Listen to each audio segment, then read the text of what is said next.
Hello everyone, once again, this is Farmer Rico Rinev, and today's video, ipapakita ko sa inyo na hindi ka magugutom sa probinsya because food is everywhere. Ayan, so nandito nga tayo sa ating roadside garden and I will show you na kahit hindi ka magtanim, mayroon kang aanihin. Katulad ng mushroom na ito or ligbos in our locality na kusang tumutubo sa tabi ng sapa. Ayan. And meron din tayong ferns or pako. Ayan, it is growing everywhere. Napakasarap po ng pako, lalo na ginataan ang pagkakaluto. Ayan, so meron pang pahabol na mushroom. Ayan, ang dami dito. Madami dito sa ating garden yan. At pag may tumutubo niyan sa inyong garden, ibig sabihin, sa ilalim ng lupa ay meron silang network na ng fungi. Yan, ito naman ang ating lemon or in locality, ang tawag namin dyan ay bayasong. Meron din tayong saging. Ayan. Ang saging isang tanim lang, forever na yan mamumunga. Nandito din ang ating kasaba or bilanghoy in our locality or kahoy or kamote kahoy. Ayan. 3 months to 4 months, ma-harvest na yan.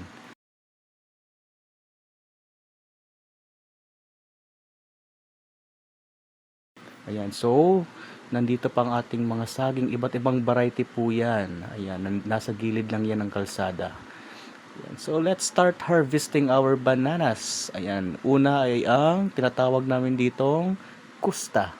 Ayan, isa sa favorite kong variety ng saging dahil masarap.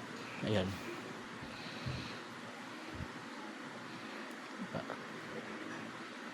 Ito naman ay hindi ko alam ang pangalan nito pero galing daw ito ng Davao.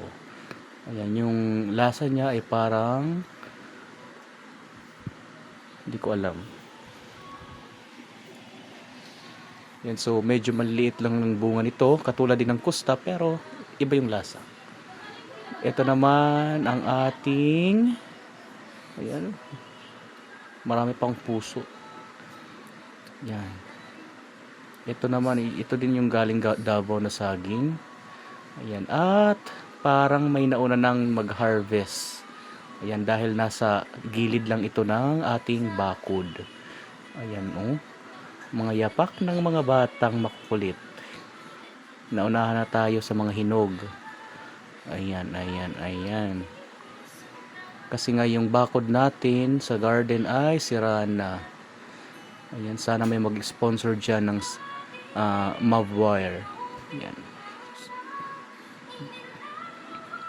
Ito naman yung tinatawag namin dito na pinipita. Pero galing Davao din ang variety na to.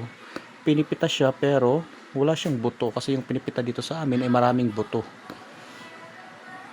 Yan. Mahahabang saging na to tsaka malalaki. Ayan.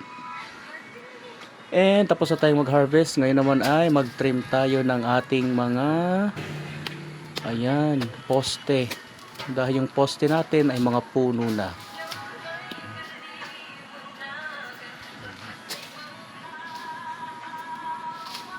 Ayan, trim muna tayo. Ayan, sa gilid ng ating bakod.